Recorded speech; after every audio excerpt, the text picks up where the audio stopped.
Ganito naman gawin mo sa glutinous powder. Talagang kakaiba ang sarap niya. Simpleng sangkap lang. Pero talagang napakasarap. Sa mixing bowl, maglagay ako ng 1½ cup na tubig. Lagyan ko rin ng 1 cup na brown sugar.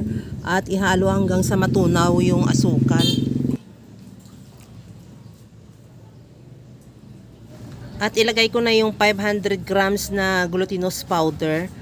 At pagkatapos yan, ihalo hanggang sa magiging do. Halimbawa, kulang yung tubig mo o yung liquid, pwede ka naman magdagdag. Kung halimbawa man nasubrahan ka ng basa, pwede ka naman magdagdag ng glutinous powder hanggang sa makuha mo lang yung tamang texture o consistency ng dough. Kagaya nito, medyo mabigat na yung paghalo ko sa spatula.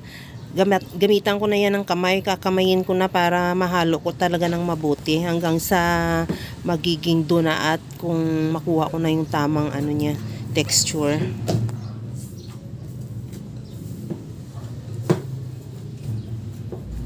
Kagaya nito, okay na tong ating dough. Hindi na rin siya basa, hindi rin siya tuyo. Tamang-tama lang yung pagkalambot niya. At gamitan ko yan ng 1/4 cup na scoop. At mag-scoop na ako dyan at bilugin at ipa-flatten ng bahagya at lagyan ko ng cheese. Depende sa'yo kung gaano kalaki, pero kung halimbawa naliitan ka sa 1/4, pwede mo naman lakihan, o kung nalakihan ka naman, pwede mo naman ng bawasan. At pagkatapos yan, isasara lang natin at bilugin ulit hanggang sa matakpan lang yung cheese.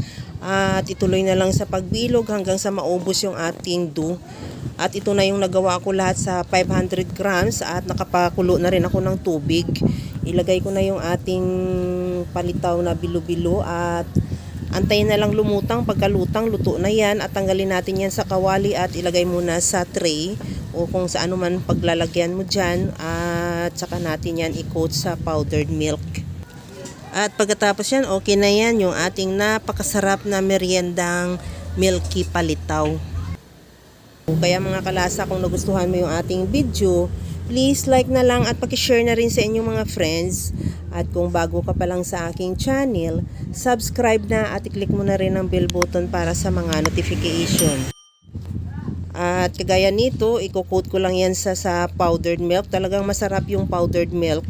Pwede naman din sa sesame seed o sa grated coconut. Pero advice ko talaga o recommended ko talaga yung gatas. Ang sarap niya. First time ko rin gamitin yung gatas. Napakasarap.